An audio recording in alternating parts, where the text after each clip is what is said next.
बिस्मिल्लाहिर्रहमानिर्रहीम। एमसीक्यूज़ के हवाले से चैप्टर नंबर 1 के वो तमाम एमसीक्यूज़ जो लास्ट 5 इयर्स के पेपर्स में आ चुके थे वो हमने प्रीवियस लेक्चर में डिस्कस किए थे। आज हमारा चैप्टर नंबर 2 है, फर्स्ट पार्ट मैथमेटिक्स का। इसमें हम वो एमसीक्यूज़ डिस्कस करेंगे जो लास्ट 5 इयर्स के पेपर्स में आ चुके हैं। तो आज की वीडियो का हमारा जो पहला एमसीक्यूज़ है वो ये है, the contrapositive of negation P implies negation Q. जो हमारा एरो का निशान है इसको हम एम्प्लाइज भी पढ़ते हैं, कंडीशन भी पढ़ते हैं और देन भी पढ़ते हैं। मतलब negation P then negation Q, negation P implies negation Q, negation P conditional negation Q. तो इसके 3 नाम हैं जो हम पढ़ सकते हैं, इनको रीड कर सकते हैं। तो निगेशन पी, इसका क्या मतलब है? निगेशन पी का मतलब है पी का उलट, इन्वर्स पी जिसे कह सकते हैं। तो inverse P then inverse Q, inverse P implies inverse Q is, तो ये किसके बराबर आ सकता है? पहला ऑप्शन है पी देन क्यू, दूसरा ऑप्शन है निगेशन पी देन क्यू, तीसरा ऑप्शन है निगेशन क्यू देन पी, और हमारा जो लास्ट एमसीक्यूज़ है, लास्ट जो हमारा ऑप्शन है वो है Q then P, Q implies P. अब हम इसका आंसर ट्रेस करने के लिए हमारा जो प्रॉपर सिलेक्ट जो बनेगा, ऑप्शन सिलेक्शन जो बनेगी, उसमें से वो कौन सी बनेगी? इन 4 ऑप्शन में से वो कौन सी बन सकती है? बज़ाहिरन तो मैंने लगा दी है, लेकिन इसको समझते हैं कि हमारा कौन सा ऑप्शन बिल्कुल दुरुस्त है। तो अब आप आंसर में देखें, जो हमारी पहली लाइन है आंसर की, the inverse of P negation Q, sorry P conditional Q, P then Q is. तो पी देन क्यू का इन्वर्स क्या होगा? तो पी का जो इन्वर्स है इसको ट्रेस करने के लिए आप ज़रा टेबल पे तवज्जो करें जो मैंने इसी फर्स्ट एमसीक्यूज़ में उसके आंसर में बनाई है। पी और क्यू के ऑप्शंस चेक करें, फिर निगेशन पी के ऑप्शन चेक करें, निगेशन क्यू के ऑप्शन चेक करें। मैं एक बात बताना चाहता हूँ आपको इधर कि पी का जो उलट होता है वो निगेशन पी होता है। निगेशन पी को आप यूँ भी पढ़ सकते हैं, नॉट पी, इन्वर्स पी। इसके 2 नाम हैं निगेशन के, निगेशन नॉट इन्वर्स, 3 नाम हो गए। तो ये जो अलामत लगी हुई है इसको निगेशन भी बोल सकते हैं, नॉट भी बोल सकते हैं और इन्वर्स भी बोल सकते हैं। मतलब जो हमारी पी है ये एक इनपुट है, क्यू भी हमारी इनपुट है। इनको इनपुट्स भी कह सकते हैं, वैल्यूज़ भी कह सकते हैं, इनपुट वैल्यूज़ हम इसको कह सकते हैं मैथमेटिक्स के लैंग्वेज में। तो निगेशन पी का जो उलट होगा वो पी होगा और पी का जो उलट होगा वो निगेशन पी होगा। अब हम इसको इंग्लिश में पढ़ेंगे, पी और निगेशन पी को पढ़ेंगे इन्वर्स पी। तो अब हमारा जो क्यू होगा तो उसका जो उलट होगा वो निगेशन क्यू होगा, या इसको इन्वर्स क्यू भी पढ़ सकते हैं। बिल्कुल इसी तरह इसका कन्वर्स क्या होगा? कन्वर्स ऑफ पी क्या होगा? कन्वर्स ऑफ पी की जो वैल्यूज़ हैं उनका जो उलट होगा वो क्यू होगा। वो कैसे जी?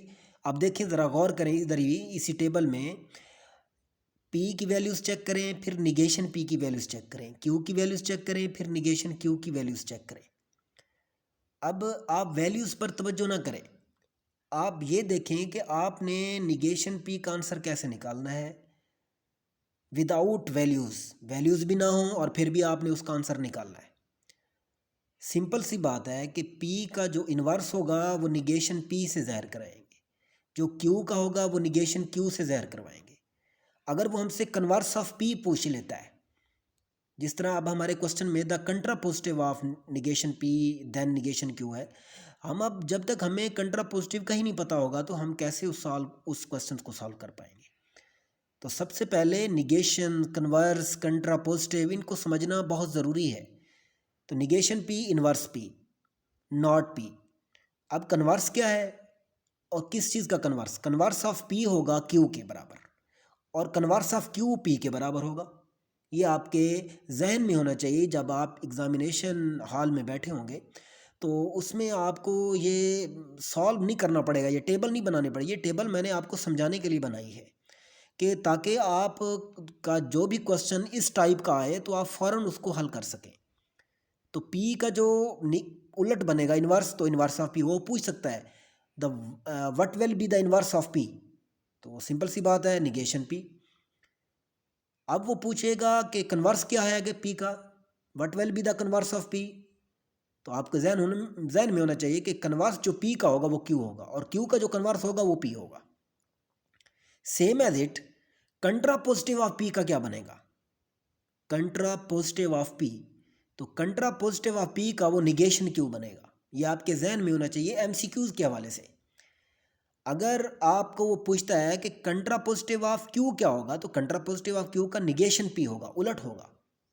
निगेशन भी और हमारी इनपुट वैल्यूज भी, और मतलब पी का कंट्रापोजिटिव निगेशन क्यू और क्यू का कंट्रापोजिटिव निगेशन पी, पी का इन्वर्स निगेशन पी, क्यू का इन्वर्स निगेशन क्यू, पी का कन्वर्स क्यू और क्यू का कन्वर्स पी। तो ये आपके जहन में होना चाहिए। अब आप ज़रा अपने सवाल की तरफ आएँ। The contrapositive of negation P then negation Q. Then को आप इग्नोर करें, आप निगेशन पी देखें कि निगेशन पी का कंट्रापोजिटिव क्या होगा। मैंने आपको पहले भी बात की है, इधर कंट्रापोजिटिव में देखें, निगेशन पी का कंट्रापोजिटिव क्यू होगा। अब देन निगेशन क्यू का कंट्रापोजिटिव पी होगा, तो क्यू देन पी, जहाँ आंसर है वो लगा दें। डेफिनेटली वो हमारा लास्ट ऑप्शन बनता है, क्यू देन पी। मैं उम्मीद करता हूँ कि आपको पहला एमसीक्यूज अच्छे तरीके से समझ आ गया होगा। जिन मेंबर्स ने ये वाला जो लेक्चर है इस वीडियो का पहले एमसीक्यूज का सुन लिया है, तो वो इंशाल्लाह इस एमसीक्यूज का क्या, जितने भी इस टाइप के एमसीक्यूज आएंगे वो इंशाल्लाह बिला किसी टाइम पास किए वो अपना ऑप्शन सेलेक्ट कर सकता है। MCQ number 2, if A and B are elements of a group G, तो वो यूं भी स्टेटमेंट दे सकता है कि A B बिलोंग करेगा G से। G एक ग्रुप है। ग्रुप वो होता है जो 4 प्रॉपर्टीज को ओबे करे, जो मैंने आंसर में लिखी हुई है, ज़रा चेक करें।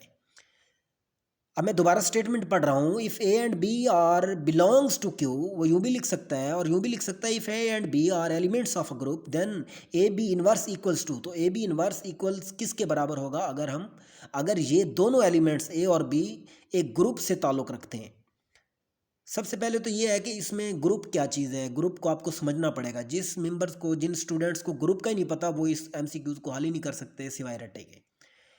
A इज इक्वल टू, अब जो हमारा पहला ऑप्शन है वो है A इनवर्स B इनवर्स, दूसरा ऑप्शन है 1/AB, तीसरा ऑप्शन है हमारा AB, और लास्ट ऑप्शन है B inverse A inverse.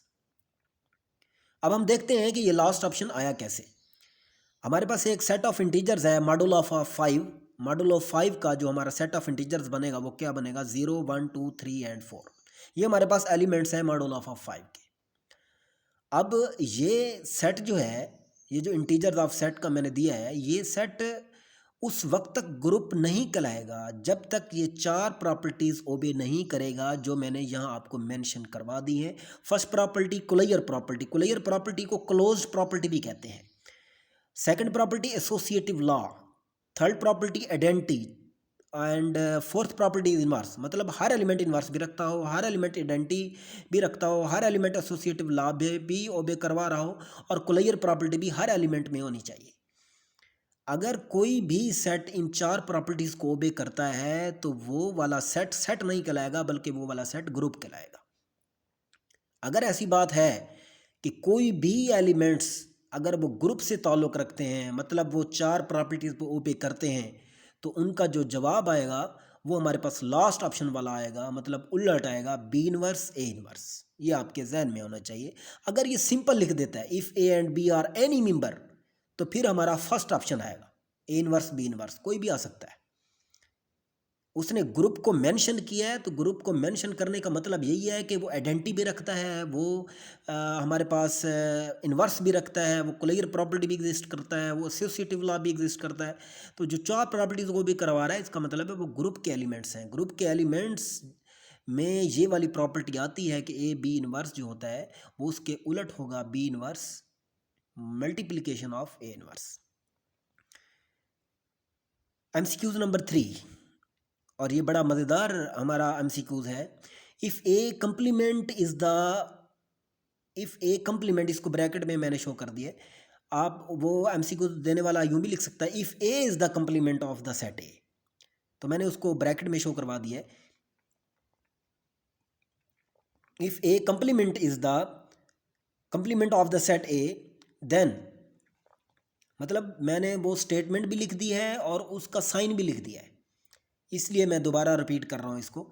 If A is the complement of the set ए का कंप्लीमेंट ए प्राइम के बराबर होगा, मतलब जो ऊपर मैंने प्राइम का निशान लगाया तो ए प्राइम के बराबर होगा। If A prime is the complement of the set A then A intersection A prime is equal to, तो इसको आप प्राइम भी पढ़ सकते हैं, इसको आप एक कंप्लीमेंट भी पढ़ सकते हैं। तो मैंने दोबारा इसलिए पढ़ा है क्योंकि मैंने खुद ही इधर मिस्टेक कर दी है, मुझे इधर ए लिखना चाहिए था। चलें कोई बात नहीं। If A prime is the complement of the set A then A intersection A complement equals to, first option है ए, बी ऑप्शन है ए कंप्लीमेंट, सी ऑप्शन है यू और लास्ट ऑप्शन है वो फाई है। अब देखते हैं कि हमारे पास ये ए इंटरसेक्शन ए प्राइम किसके बराबर आता है। तो हम सबसे पहले ए कंप्लीमेंट फाइंड करेंगे, क्योंकि ए तो हमारे पास सेट है पड़ा, ए के कोई भी एलिमेंट्स हैं, उसने शो नहीं करवाया, लेकिन कोई भी एलिमेंट्स हैं, आप जहन में रख लें कि कोई भी एलिमेंट्स हैं, 3 4 जो भी हैं, हम ए कंप्लीमेंट को जाहिर करवाते हैं कि ए कंप्लीमेंट हमारे पास क्या आंसर देता है। ए कंप्लीमेंट का मतलब होता है यू फर्क ए। यू फर्क ए का मतलब ये है कि जो यू में तो एलिमेंट हों लेकिन ए में ना हो, वो वाली एलिमेंट आपने लिखने। ए कंप्लीमेंट से मुराद ये है कि वो एलिमेंट जो ए में ना हो वो वाले लिखने हैं हमने। तो वो डेफिनेटली यू वाले ही एलिमेंट्स आएंगे, क्योंकि यू फर्क ए है तो इसको हम यूँ भी पढ़ेंगे, ऐसे एलिमेंट जो यू में तो हों लेकिन ए में ना हो, मतलब इसका वो ऑप्शन आएगा जो भी सेट होगा उसमें ए वाले एलिमेंट्स नहीं होंगे। ए कंप्लीमेंट का मतलब ये है, मतलब जो हमारे पास ये यू निकला है इसमें वो एलिमेंट्स हैं जो ए वाले नहीं हैं, सारे के सारे दूसरे एलिमेंट हैं, लेकिन ए वाले इसमें एलिमेंट, एक भी एलिमेंट इसमें नहीं है, काट दिया हमने, कंप्लीमेंट कर दिया उसका। तो अब हमारे पास जो क्वेश्चन है वो है A intersection of A complement. तो ए इंटरसेक्शन कंप्लीमेंट को हम यू फर्क ए लिखेंगे। यू फर्क ए का जवाब क्या आया है, यू आया। यूनियन ऑफ सेट जिसे कहते हैं, यूनिवर्सल सेट कहते हैं जिसे कहते हैं। A intersection of union set या यूनिवर्सल सेट, तो ए के जो एलिमेंट्स हैं क्या वो यू में भी है? नहीं, यू में तो वो एलिमेंट्स हैं जो ए वाले नहीं हैं, ए के विदाउट ए एलिमेंट्स हैं इसमें। तो डेफिनेटली जब इनका दोनों का इंटरसेक्ट करवाएंगे इनको, तो दोनों के ही डिसजॉइंट सेट्स हैं ये दोनों, ए में और एलिमेंट्स हैं, यू में और एलिमेंट्स हैं, तो ये 5 एलिमेंट्स आएगा। तो ये 5 एलिमेंट तो ना हुआ, अगर इसको ब्रैकेट में, मिडल ब्रैकेट में हम अगर इसको क्लोज कर देंगे तो फिर ये एलिमेंट बन जाएगा, अदरवाइज ये एम्प्टी सेट है। तो इस क्वेश्चन में, इस MCQs में इसका जो आंसर बनता है वो 5 बनता है। अगर वो कहता है कि A union of A complement find करें तो इसका जवाब आता यूनियन सेट, क्योंकि यू के तमाम एलिमेंट्स आ जाते हैं यूनियन में। MCQs number 4, if A is equal to A B then number of elements in power set of A are, तो कितने एलिमेंट्स होंगे उस पावर सेट में? एक एलिमेंट होगा, उस पावर सेट में 2 होंगे, 3 होंगे, 4 होंगे। तो इसका आंसर मैंने मेंशन कर दी है। देखते हैं कि आंसर कैसे आता है। पावर सेट को मालूम करने के लिए, किसी भी सेट का पावर सेट मालूम करने के लिए उसका एक फार्मूला है 2 की power n is equal to, n कौन से हैं? n नंबर ऑफ एलिमेंट्स हैं जो सेट में दिए हैं। तो इस सेट में हमारे पास 2 एलिमेंट्स दिए हुए हैं, तो 2 की power 2 is equal to 2 multiply 2 is equal to 4। अगर यहाँ 3 एलिमेंट्स होते, जिस तरह मैंने इधर मेंशन किया है, तो 3 एलिमेंट्स के पावर ऑफ एलिमेंट्स जो बनेंगे वो 8 बनेंगे। जिस तरह इसके एलिमेंट्स कितने बनते हैं? 4 बनते हैं। देखते हैं कौन कौन से। हर 5 जो है एम्प्टी सेट, ये हर सेट का पावर सेट होता है। तो 5 ए का अलहदा बनेगा, बी का अलहदा और ए बी इकट्ठा बन गया, टोटल सेट बन गया। तो हमारे पास देखें इन 4 सेट्स के अलावा कोई और सेट्स नहीं आएंगे, कोई और पावर सेट इसका नहीं बन सकता। तो जब इन दोनों को, इन सब को एक और मिडल ब्रैकेट में हम क्लोज करेंगे तो ये हमारे पास कौन सा सेट हासिल हो जाएगा? पावर ऑफ सेट जो हमारे पास गिवन सेट है, पावर ऑफ सेट ए या बी जो भी दिया हुआ होगा वो हमारे पास पावर ऑफ सेट के एलिमेंट्स आ जाएंगे। MCQs number 5, very interesting question. The range of function, F को हम फंक्शन कहेंगे, इज इक्वल टू ए व 1, ये हमारा पेयर है एक, वो बी व 1 ये दूसरा पेयर है, वो सी व 1 ये हमारा तीसरा पेयर है। जब हम इसको मिडिल ब्रैकेट में ऑफ कर देंगे तो ये फंक्शन नहीं बनेगा तब तक जब हम इस फंक्शंस की डेफिनेशंस को ऊपर नहीं करेंगे।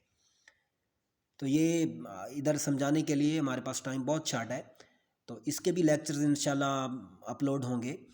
ए इज़ इक्वल टू, हमारा जो पहला ऑप्शन है वो ए बी सी है, दूसरा ऑप्शन हमारे पास 1 है, तीसरा ऑप्शन हमारे पास ए है और चौथा ऑप्शन हमारे पास ए वो बी है। अब देखते हैं कि जो मैंने ऑप्शन लगाया है, जो मेंशन करवाया आपको इस वीडियो में, वो कैसे हासिल होता है।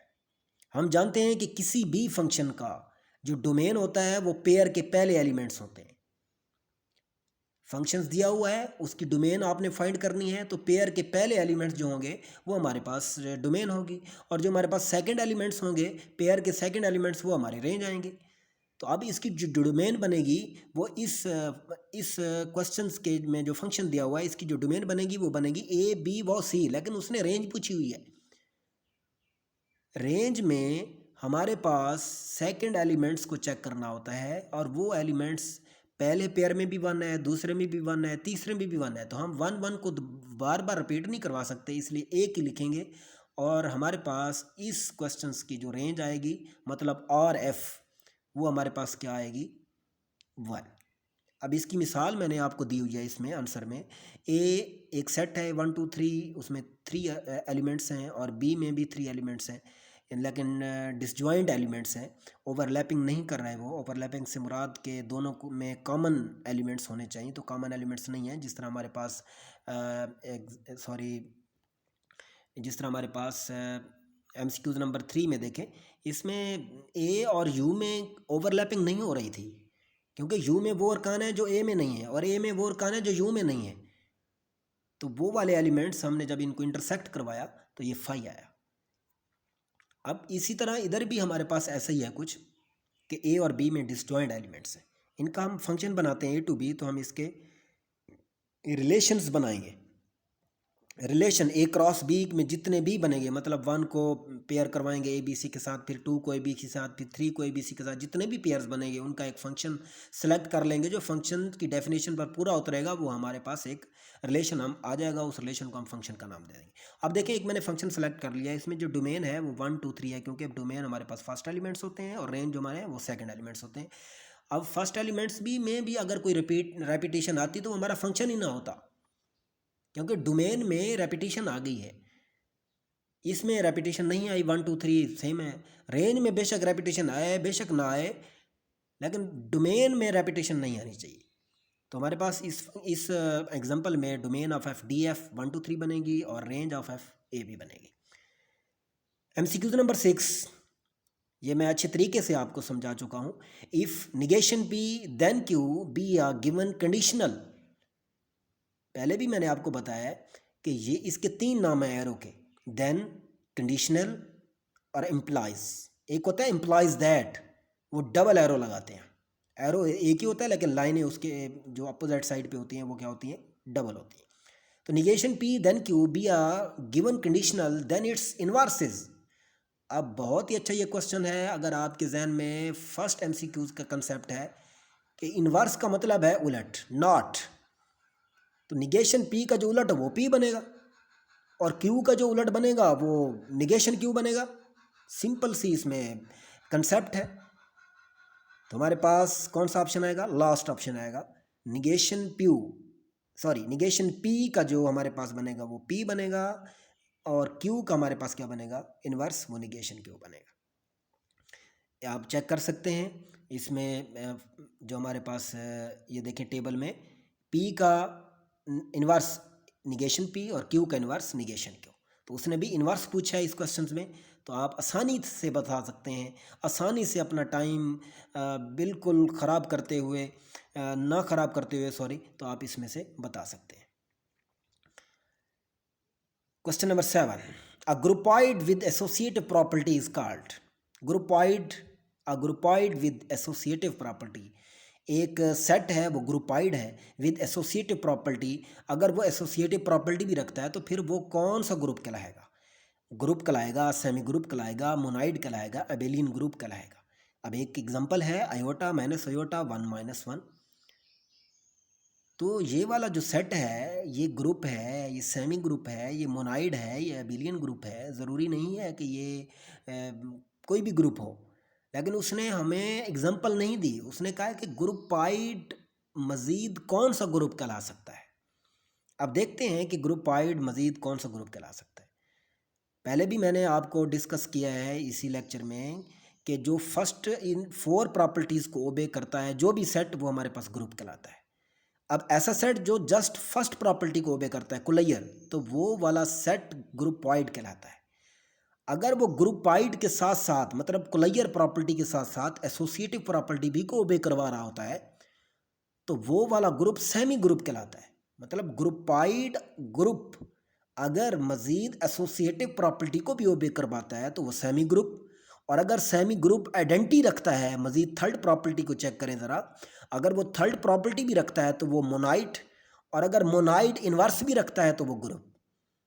दूसरे अल्फाज में हम कह सकते हैं कि कुलैयर प्रॉपर्टी जो ओबे करवाएगा वो ग्रुपाइड, जो फर्स्ट 2 प्रॉपर्टीज़ को ओबे करवाएगा वो सेमी ग्रुप, जो फर्स्ट 3rd को करवाएगा वो मोनाइट, जो फर्स्ट 4 को करवाएगा वो ग्रुप। अब उसने यही बात की है कि ग्रुपाइड अगर एसोसिएटिव को भी ओबे करवाए वो सेकंड प्रॉपर्टी है, मतलब सेकंड को भी साथ करवाए, फर्स्ट को तो वो करवा रहा है, तो इसका मतलब है वो सेकंड को अगर वो करवाता है then this property is called associative, और जो एसोसिएटिव प्रॉपर्टी जो भी ग्रुप करवा सकता है, इसका मतलब है वो वाला ग्रुप क्या कहलाता है, सेमी ग्रुप कहलाता है। एसोसिएटिव प्रॉपर्टी के साथ साथ कुलैयर प्रॉपर्टी को भी एग्जिस्ट करवाना लाजमी है। अगर कुलैयर नहीं करवाता है, एसोसिएटिव करवाता है, तो फिर वो कोई ग्रुप नहीं है। आपने कुलैयर प्रॉपर्टी पहले एग्जिस्ट करवानी है। अगर आप कुलैयर प्रॉपर्टी ही एग्जिस्ट नहीं करता तो वो सेमी ग्रुप हो ही नहीं सकता, क्योंकि वो फर्स्ट प्रॉपर्टी को भी इग्नोर कर रहा है। तो ये जो मैंने आपको एग्जांपल दिया है योटा माइनस योटा 1 - 1, ये फेमस एग्जांपल है, और इस एग्जांपल में आपका क्वेश्चन भी आ सकता है। MCQs number 8, sorry, MCQs number 8, if A is equal to 1 - 1 iota minus 1 is group under multiplication, और इस अंडर मल्टीप्लिकेशन ग्रुप को जी वाओ ये जो क्रॉस का निशान लगा है ये मल्टीप्लिकेशन का है। इसको यूं भी लिख सकते हैं कि एक जी है और वो किस लिहाज से प्रॉपर्टीज़ को ओबे करवा रहा है, जमा के लिहाज से, ज़रब के लिहाज से, एडिशन के लिहाज से, मल्टीप्लिकेशन के लिहाज से। तो ये एडिशन के लिहाज से अगर करवाएगा तो जी वाओ पॉजिटिव ब्रैकेट में, तो हम कह सकते हैं कि ये ग्रुप है और विद रिस्पेक्ट टू एडिशन है। और वो यही कह रहा है कि ये जो ए सेट है 1 - 1 iota - 1, ये विद रिस्पेक्ट टू मल्टीप्लिकेशन है, अंडर मल्टीप्लिकेशन एक ग्रुप है। वो कहता है अगर एक ग्रुप हो, वो यही कह रहा है इफ़ अगर ये ग्रुप हो under multiplication then multiplication inverse of minus iota is. तो इसमें एक और MCQs भी बन सकता है। वो क्या बन सकता है कि अगर एक group with respect to multiplication के लिहाज से हमारे पास वो ग्रुप है तो उसको कैसे ज़ाहिर करवा सकते हैं, तो जी वो क्रॉस मल्टीप्लिकेशन के लिहाज से हम उसको ज़ाहिर करवा सकते हैं। अगर वो एडिशन के लिहाज से है तो जी वो प्लस लगाएंगे और उसका वही साइन बनेगा, तो वो साइन भी पूछ सकता है आपसे। Then multiplication inverse of minus iota is. तो इसका बड़ा ही आसान तरीका है किसी भी, अब इससे पहले मल्टीप्लिकेटिव इनवर्स होता क्या है, जिसे हम उर्दू में कहते हैं ज़रबी ज़ाती अंसर। तो ज़रबी ज़ाती अंसर मल्टीप्लिकेटिव इनवर्स हमेशा 1 के बराबर होता है, हमेशा 1 के बराबर होता है। अगर वो यहाँ एडिटिव इनवर्स पूछता तो एडिटिव इनवर्स हमेशा 0 के बराबर होता है, जिसे जमी ज़ाती अंसर बोलते हैं। तो मल्टीप्लिकेटिव इनवर्स हमने किसका फाइंड करना है, माइनस आयोटा का। मतलब माइनस आयोटा को किस हिस्से से ज़रब दिया जाए, किस एलिमेंट से ज़रब दिया जाए कि वो 1 एलिमेंट आ जाए, क्योंकि 1 एलिमेंट हमारा ही मल्टीप्लिकेटिव इनवर्स है और वो माइनस आयोटा का मल्टीप्लिकेटिव इनवर्स पूछ रहा है। तो माइनस आयोटा को किस और एलिमेंट से मल्टीप्लाई करवाया जाए कि जवाब हमारे पास 1 आए। जिस एलिमेंट पर इसका जवाब 1 आएगा तो इसका मतलब है वही एलिमेंट इसका मल्टीप्लिकेटिव इनवर्स होगा। अब हम टेबल पे ज़रा गौर करते हैं। 1 - iota iota minus iota column wise भी लिख देंगे और रो वाइज भी लिख देंगे, उनको आपस में मल्टीप्लाई करवाएंगे हर किसी को। अब देखें 1 ने सबसे मल्टीप्लाई करवाया, पहला हमारे पास रो हासिल हो गई, मतलब सेकंड रो हासिल हो गई। -1 मल्टीप्लाई करवाएंगे सबसे तो वो थर्ड रो हासिल हो गई, इस तरह फोर्थ, इस तरह फिफ्थ। अब आप चेक करें कहाँ कहाँ 1 आ रहा है। जहाँ जहाँ 1 आ रहा है मैंने उसको सर्कल कर दिया है। सर्कल करने के साथ साथ हमारे पास जो क्वेश्चन है वो क्या है कि अयोटा और माइनस अयोटा का हमने इनवर्स फाइंड करना है। अगर माइनस अयोटा का पूछा है तो उसका इनवर्स अयोटा बन रहा है, अगर अयोटे का पूछता है तो उसका जवाब माइनस अयोटा बनेगा। सिंपल सी बात है। मतलब अयोटा और माइनस अयोटा को ज़रा दें तो 1 का आंसर आता है, और 1 ही मल्टीप्लिकेटिव इन्वर्स है। माइनस अयोटा का जो मल्टीप्लिकेटिव इन्वर्स बनता है वो कौन सा बनता है? 1 नहीं, अयोटा बनता है, क्योंकि 1 तो बाय डिफ़ॉल्ट मल्टीप्लिकेटिव इन्वर्स है। 1 जवाब निकालना है तो किस एलिमेंट पर ये जवाब 1 आता है? जिस एलिमेंट पर जवाब 1 आएगा वही एलिमेंट इस माइनस अयोटे का मल्टीप्लिकेटिव इन्वर्स कहलाएगा।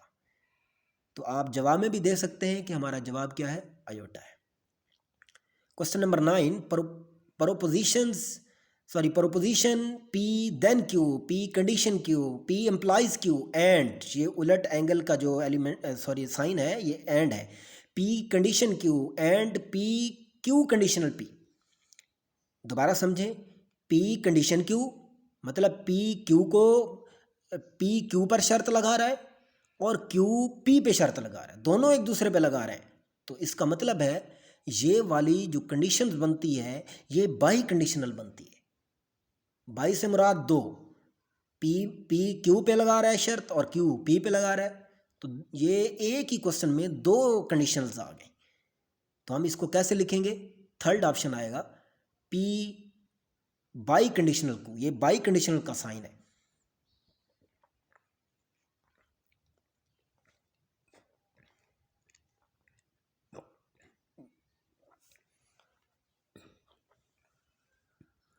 सॉरी, आंसर में देखें P बाई कंडीशनल Q बराबर है, इसका मतलब ये होता है कि P Q को कंडीशन करेगा, मतलब P Q को एम्प्लाइज करेगा और Q P को एम्प्लाइज करेगा। तो ये यहाँ डबल कंडीशन आ रही है, और डबल कंडीशन को, डबल से मुराद दो और दो से बाई कंडीशनल, ये हमारा क्वेश्चन बनता है इसका answer. Question number 10, if A subset है बी का, ये सबसेट का साइन है। यहाँ अक्सर स्टूडेंट्स भूल जाते हैं सबसेट की, जो देखें नीचे एक लाइन लगी हुई है, अगर ये लाइन ना हो तो ये प्रॉपर सबसेट बन जाता है। तो प्रॉपर सबसेट का कंसेप्ट बहुत आगे जा चुका है, जाएगा अगर ये अलामत नहीं लगी हुई तो सवाल की कंडीशन ही चेंज हो जाएगी अगर ये लाइन नीचे वाली नहीं लगाएं। तो सबसेट की ये अलामत है, ए सबसेट है बी का, देन ए यूनियन बी, मतलब ए के तमाम अरकान अगर बी में मौजूद हों तो ए यूनियन बी का रिजल्ट क्या आएगा? तो इसमें बड़ी सिंपल सी बात है, कोई भी दो सेट हैं लेकिन उन सेट में ये क्या है कि ए के तमाम अरकान बी में मौजूद है। ए सबसेट है बी का, यही आंसर बनता है इसका कि ए के तमाम अरकान किस में मौजूद है? बी में, जिसका वो सबसेट है। क्योंकि सबसेट जिसका भी होता है, वो जो सबसेट होता है जिस सेट का, तो उस सेट के तमाम अरकान उसी सेट में मौजूद होने चाहिए, अगर नहीं है तो वो सबसेट ही नहीं। तो ए के तमाम अरकान बी में मौजूद हैं, देन ए यूनियन बी क्या होगा? तो डेफिनेटली बी होगा, क्योंकि ए के तमाम अरकान बी में पड़े हैं और बी में से कुछ अरकान हैं वो ए के हैं। इसका मतलब है ए और बी दोनों ओवरलैपिंग है। ए के अरकान बी में है, बी के अरकान ए में है, लेकिन बी के तमाम अरकान ए में नहीं है, लेकिन ए के तमाम अरकान बी में मौजूद है। बी सुपर सेट है, ए सुपर सेट नहीं है। तो जो सेट जिसका सबसेट होता है, तो जिसका सबसेट होता है वही उसका प्रॉपर सेट होता है, सॉरी सुपर सेट होता है। सुपर सेट बड़ा सेट होता है। तो ए यूनियन बी, तो ओवरलैपिंग कर रहे हैं, तो ओवरलैपिंग में यूनियन में वही सेट होता है जो सुपर सेट में आएगा। मतलब ए यूनियन बी किसी सेट का भी निकालना हो, जवाब वही आएगा जो सुपर सेट है। तो यहाँ बी सुपर सेट है, जवाब भी बी आएगा। Question number 11, if A is equal to set of all alphabetically then A is called, मतलब एक सेट है ए, उसमें जितने भी अरकान हैं वो सेट वो अल्फ़ाबेटिकली है, A B C D E F G H I J K L M N O P Q R S T U V W X Y Z, ये हमारे पास 27 बनते हैं। अल्फ़ाबेटिकली जितने भी वर्ड्स हैं हमारे पास, ये हमारे पास 27 बनते हैं। तो 27 जितने भी एलिमेंट्स हैं ये हम गिन सकते हैं, जिस तरह मैंने अभी आपके सामने गिने हैं 27। तो जिनको गिना जा सके वो हमारे फाइनाइट सेट होते हैं। तो ऐसे सेट जो गिना जा सके, जो काउंटेबल हो, जिसको हम काउंट कर सकें, जिनके अरकान को काउंट कर सकें, जिस तरह 1 2 3 4 5 6, तो इसके 6 एलिमेंट्स हैं। तो अल्फ़ाबेट हरूफ ताजी जिसे बोलते हैं, तो इसमें हम 27 एलिमेंट्स हैं, 27 को हम गिन सकते हैं और वो फाइनाइट हैं। जिन सेट को नहीं गिना जा सकता वो इन्फिनाइट आ जाएगा। जिस तरह नंबर ऑफ ट्रीज नहीं पता कितने, नंबर ऑफ लीव्स नहीं पता कितने। तो ऐसे ऐसे ऐसे एलिमेंट जो हम ना गिन सकें वो हमारे पास क्या कहलाएगा, इनफिनाइट, और जिनको गिनेंगे जो काउंट कर सकें वो फाइनाइट कहलाएगा। तो if A is set of all alphabetically then A is called finite set, infinite set, empty set, power set. ना पावर सेट है, ना एम्प्टी सेट है, ना इनफिनाइट है, ये क्या है, फाइनाइट सेट है। Question number 12, let A is equal to 1 2 3 4 then domain of this का मतलब इसको ज़रा समझें, ये बड़ा ही अहम एमसीक्यूज़ है, और ये आपका शॉर्ट क्वेश्चन भी जिनको नहीं आता वो भी इधर ज़रा गौर करें। ये पेयर है एक्स व वाई, मतलब एक ऐसा पेयर होना चाहिए जिनमें जो एलिमेंट्स होंगे एक्स और वाई, उन दोनों को अगर जमा करें तो वो 5 से कम आने चाहिए, उनकी डोमेन फाइंड करनी है। मतलब जो तुम्हारा सेट दिया हुआ है ए 1 2 3 4, इसके रिलेशंस बनाने हैं, और रिलेशंस तब बनेंगे जब हमारे पास पेयर्स हों। पेयर्स में दो एलिमेंट्स होते हैं, एक एक्स और दूसरा वाई। वो कहता है अगर एक्स और वाई को आप जमा करें जवाब 5 से कम आना चाहिए, उसी में से डोमेन फाइंड करें। अब हमारे पास दूसरा सेट तो है नहीं जिसके रिलेशन फाइंड कर सकते हैं, उसने सेट ही एक ही दिया है, तो इसी एक सेट के ही हम रिलेशन फाइंड करेंगे, ए क्रॉस ए फाइंड करेंगे। अगर दूसरा वो देता तो डेफिनेटली हम उसी का ही फाइंड करते, ए क्रॉस बी का। अब एक ही दिया है तो हम इसी में ही सही बना लेंगे ए क्रॉस ए। तो ए क्रॉस ए का मतलब है कि हम इसके पेयर्स फाइंड करेंगे, वन के तमाम एलिमेंट से बनाएंगे, फिर 2 के तमाम से, फिर 3 के तमाम से, फिर 4 के तमाम से। हमारे पास पेयर्स आ चुके हैं आपके सामने।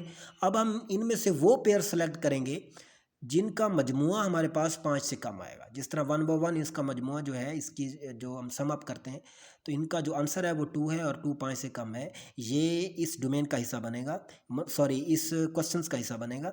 1 बाय 2 इसका जो आंसर आता है वो 3 आता है, ये भी हिस्सा बनेगा। 1 बाय 3 इसका जवाब 4 आता है, तो ये भी हिस्सा बनेगा। 2 बाय 1 3 बाय 1 2 बाय 2। अब ये हमारे पास पेयर्स आ गए। मैंने पहले भी आपको डिस्कस किया है कि पेयर्स के जो फर्स्ट एलिमेंट्स हैं उनका जो सेट होता है वो डोमेन होता है, और सेकंड एलिमेंट्स वो रेंज होता है। हो सकता है वो इसी क्वेश्चन की या किसी दूसरे क्वेश्चन की रेंज पूछ ले, हो सकता है किसी दूसरे क्वेश्चन की डोमेन पूछ ले, तो उसका तरीकाकार यही है। तो फर्स्ट एलिमेंट्स को इकट्ठा करें, उनका सेट बनाएं, जो सेट बनेगा वो डोमेन कहलाएगा। लेकिन याद रहे कि एक अगर एलिमेंट रिपीट होता है तो उसको रिपीट ना करो, उसको एक ही दफ़ा लिखिए। तो डेफिनेटली देखिए 1 2 3 ये हमारे पास डोमेन का हिस्सा बनेगा। तो आपका जो आंसर बनता है वो भी फर्स्ट ऑप्शन है 1 2 3। Question number 13, proposition P by conditional Q represent. तो इस साइन को हम बाई कंडीशनल बोलते हैं। ये तो बड़ा सिंपल क्वेश्चन है, तो जिसको इस साइन का ही नहीं पता मेरे ख्याल से वो जीना ही छोड़ दे। तो ये साइन है हमारे पास क्या है, बाई कंडीशनल। तो यहाँ वो कोई और साइन भी दे सकता है, कंडीशन की भी दे सकता है, निगेशन भी की दे सकता है, कोई भी दे सकता है। तो आपको पता होना चाहिए कि ये वाला ये साइन किस चीज़ का है। Question number 14, if two sets have no common elements, if two sets have no common elements, ये मैं तीसरी मर्तबा इसी लेक्चर में दोहरा रहा हूँ कि अगर दो सेट में कोई मुश्तरका अरकान नहीं है, इसका मतलब ये है then they are disjoint sets, overlapping sets, complementary sets. तो इन तीनों में से वो कौन सा सेट कहलाएगा, डेफिनेटली डिसजॉइंट सेट्स। डिसजॉइंट्स का मतलब है अलग अलग, दो सेट्स ए हैं दूसरा बी है, दोनों में कॉमन कोई एलिमेंट्स नहीं है, ए के एलिमेंट्स बी में नहीं है, बी के एलिमेंट्स ए में नहीं है, तो वो डिसजॉइंट सेट्स हैं, वो अलग अलग सेट्स हैं। अगर दोनों में से कोई एक अरकान भी मिलता है तो उसको कहेंगे हम overlapping sets. Second last MCQs 15, the set S is equal to 0 is a group under. बेशक नीचे ऑप्शन ना दिए हों, इस सेट का जवाब अगर कोई ग्रुप के अच्छे लेक्चर तैयार कर चुका है तो वो दे सकता है, क्योंकि एडिटिव इन्वर्स जो होता है, एडिटिव इन्वर्स वो हमेशा 0 होता है, सॉरी एडिटिव आइडेंटिटी जो होती है वो हमारे पास 0 होती है। अगर मैं जो एमसीक्यूज पहले बताया मैंने आपको, ये इस क्वेश्चन में, सॉरी इस क्वेश्चन में मल्टीप्लिकेटिव इन्वर्स की जगह तो ये मल्टीप्लिकेटिव आइडेंटिटी है, मल्टीप्लिकेटिव आइडेंटिटी। तो इसमें आपने मल्टीप्लिकेटिव आइडेंटिटी शो करवानी है कि अगर मल्टीप्लिकेटिव आइडेंटिटी 1 आ रही है, मतलब विद रिस्पेक्ट टू मल्टीप्लिकेशन हमारी जो उसकी ज़रबी ज़ाती आंसर बनता है, तो वो हमारे पास क्या बनता है, मल्टीप्लिकेटिव आइडेंटिटी। इसमें मैं थोड़ी सी मिस्टेक कर गया हूँ मुझे लगता है, तो आप इसको मल्टीप्लिकेटिव आइडेंटिटी बोलेंगे।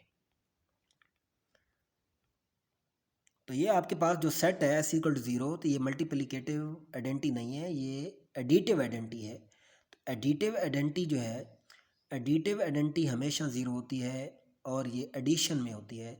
तो ये जो हमारा ग्रुप है ये विद रिस्पेक्ट टू क्या आएगा, एडिशन आएगा। अगर ये 1 होता तो आपके पास मल्टीप्लिकेशन आता है, क्योंकि मल्टीप्लिकेटिव आइडेंटिटी 1 होती है, एडिटिव आइडेंटिटी 0 होती है। Last MCQ, the set phi is called. अगर ये फाई ब्रैकेट में बंद ना होता तो ये एम्प्टी सेट था। अब ये ब्रैकेट में बंद है, इसका मतलब है इसमें एक एलिमेंट है, और जिस सेट में एक एलिमेंट हो वो क्या कहलाता है, सिंगलटन एलिमेंट। उम्मीद करता हूँ आपको सारे MCQs अच्छे तरीके से समझ आ गए होंगे। जिस स्टूडेंट्स को कोई क्वेश्चंस पूछना है वो कमेंट सेक्शन में आके कोई भी अपना क्वेश्चंस पूछ सकता है। अल्लाह हाफिज़, अस्सलाम वालेकुम।